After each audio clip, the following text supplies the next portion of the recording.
Mes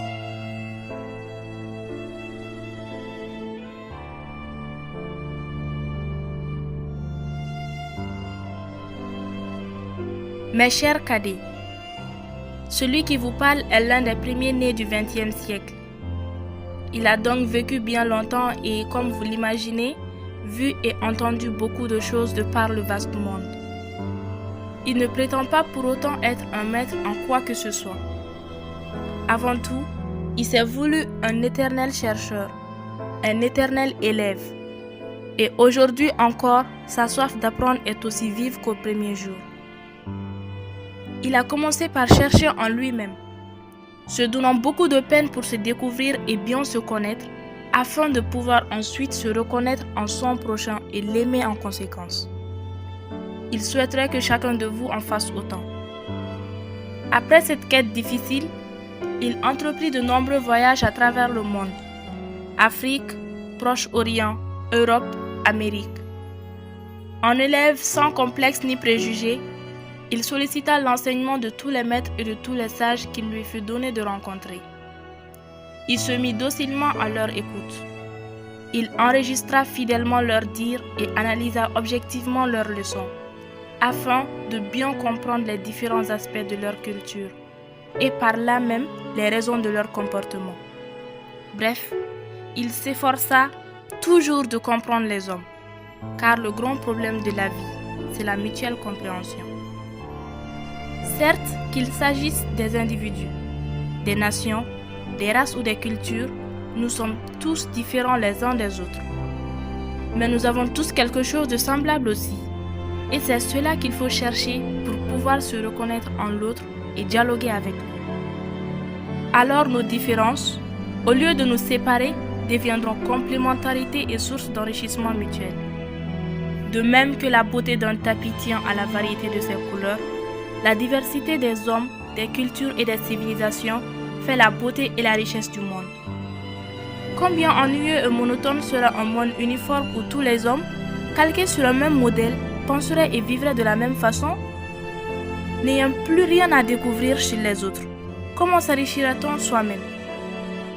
À notre époque si grosse de menaces de toutes sortes, les hommes doivent mettre l'accent non plus sur ce qui les sépare, mais sur ce qu'ils ont de commun, dans le respect de l'identité de chacun. La rencontre et l'écoute de l'autre est toujours plus enrichissante, même pour l'épanouissement de sa propre identité, que les conflits ou les discussions stériles pour imposer son propre point de vue. Un vieux maître d'Afrique disait « Il y a ma vérité et ta vérité, qui ne se rencontreront jamais. La vérité se trouve au milieu.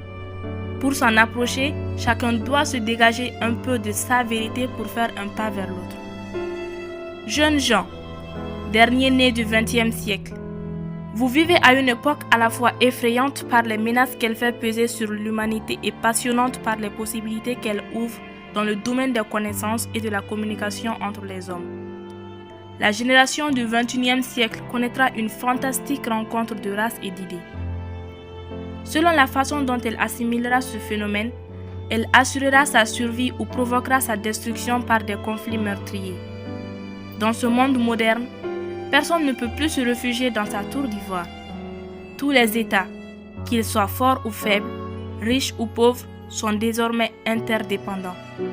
Ne serait-ce que sur le plan économique ou face au danger d'une guerre internationale. Qu'ils le veuillent ou non, les hommes sont embarqués sur un même radeau. Qu'un ouragan se lève et tout le monde sera menacé à la fois. Ne vaut-il pas mieux essayer de se comprendre et de s'entraider mutuellement avant qu'il ne soit trop tard? L'interdépendance même des États impose une complémentarité indispensable des hommes et des cultures. De nos jours, l'humanité est comme une grande usine où l'on travaille à la chaîne.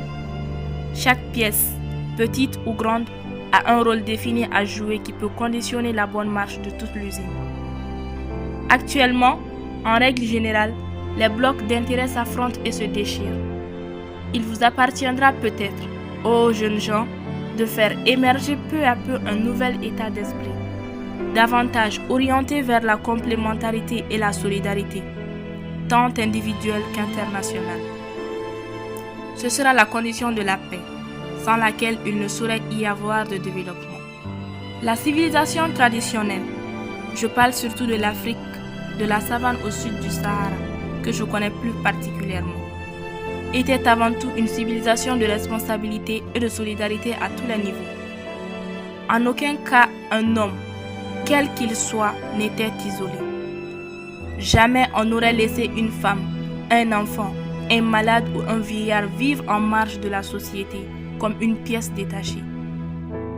On lui trouvait toujours une place au sein de la grande famille africaine, où même l'étranger de passage trouvait guide et nourriture. L'esprit communautaire et le sens du partage présidaient à tous les rapports humains. Le plat de riz, si modeste fut-il, était ouvert à tous. L'homme s'identifiait à sa parole, qui était sacrée. Le plus souvent, les conflits se réglaient pacifiquement grâce à la palabre. Se réunir pour discuter, dit l'adage, c'est mettre tout le monde à l'aise et éviter la discorde. Les vieux, arbitres respectés, veillaient au maintien de la paix dans le village. Paix, la paix seulement, sont les formules clés de toutes les salutations rituelles africaines. L'un des grands objectifs des initiations et des religions traditionnelles était l'acquisition, par chaque individu, d'une totale maîtrise de soi et d'une paix intérieure, sans laquelle il ne saurait y avoir de paix extérieure. C'est dans la paix et dans la paix seulement que l'homme peut construire et développer la société, alors que la guerre ruine en quelques jours ce que l'on a mis des siècles à bâtir. L'homme était également considéré comme responsable de l'équilibre du monde naturel environnant. Il lui était interdit de couper un arbre sans raison, de tuer un animal sans motif valable. La terre n'était pas sa propriété, mais un dépôt sacré confié par le Créateur et dont il n'était que le gérant. Voilà une notion qui prend aujourd'hui toute sa signification si l'on songe à la légèreté avec laquelle les hommes de notre temps épuisent les richesses de la planète et détruisent ses équilibres naturels.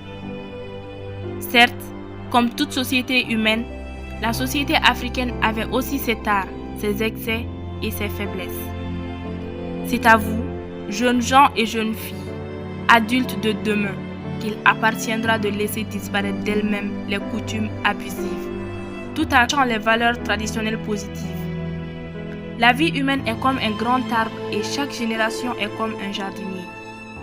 Le bon jardinier n'est pas celui qui déracine, mais celui qui, le moment venu, sait élaguer les branches mortes et, au besoin, procéder judicieusement à des greffes utiles. Couper le tronc serait se suicider. Renoncer à sa personnalité propre pour endosser artificiellement celle des autres, sans y parvenir jamais tout à fait. Là encore, souvenons-nous de l'adage. Le morceau de bois a beaucoup séjourné dans l'eau. Il flottera peut-être, mais jamais il ne deviendra caïman. Soyez, jeunes gens, ce bon jardinier qui sait que, pour croître en hauteur et étendre ses branches dans toutes les directions de l'espace, un arbre a besoin de profondes et puissantes racines. Ainsi, bien enraciné en vous-même, vous pourrez sans crainte et sans dommage vous ouvrir vers l'extérieur, à la fois pour donner et pour recevoir. Pour ce vaste travail, 2 outils vous sont indispensables. Tout d'abord, l'approfondissement et la préservation de vos langues maternelles, véhicules irremplaçables de nos cultures spécifiques. Ensuite, la parfaite connaissance de la langue héritée de la colonisation, pour nous la langue française. Tout aussi irremplaçable, non seulement pour permettre aux différentes ethnies africaines de communiquer entre elles et de mieux se connaître, mais aussi pour nous ouvrir sur l'extérieur et nous permettre de dialoguer avec les cultures du monde entier. Jeunes gens d'Afrique et du monde, le destin a voulu qu'en cette fin de XXe siècle, à l'aube d'une ère nouvelle, vous soyez comme un pont jeté entre 2 mondes. Celui du passé, où de vieilles civilisations n'aspirent qu'à vous léguer leurs trésors avant de disparaître, et celui de l'avenir plein d'incertitudes et de difficultés. Certes, mais riche aussi d'aventures nouvelles et d'expériences passionnantes. Il vous appartient de relever le défi et de faire en sorte qu'il y ait, Non rupture mutilante, mais continuation sereine et fécondation d'une époque par l'autre. Dans les tourbillons qui vous emporteront, souvenez-vous de nos vieilles valeurs de communauté, de solidarité et de partage. Et si vous avez la chance d'avoir un plat de riz, ne le mangez pas tout seul. Si des conflits vous menacent, souvenez-vous des vertus du dialogue et de la palabre. Et lorsque vous voudrez vous employer, au lieu de consacrer toutes vos énergies à des travaux stériles et improductifs, pensez à revenir vers notre mère la terre, notre seule vraie richesse, et donnez-lui tous vos soins afin que l'on puisse en tirer de quoi nourrir les hommes. Bref, soyez au service de la vie, sous tous ses aspects. Certains d'entre vous diront peut-être, c'est trop nous demander, une telle tâche nous dépasse. Permettez au vieil homme que je suis de vous confier un secret.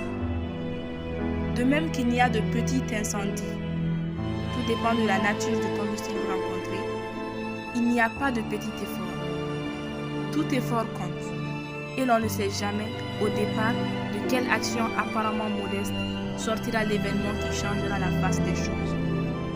N'oubliez pas que le roi des arbres de la savane, le puissant et majestueux baobab, sort d'une graine qui, au départ, n'est pas plus grosse qu'un tout petit grain de café. Avec EJUA, c'est l'unité au cœur de nos actions.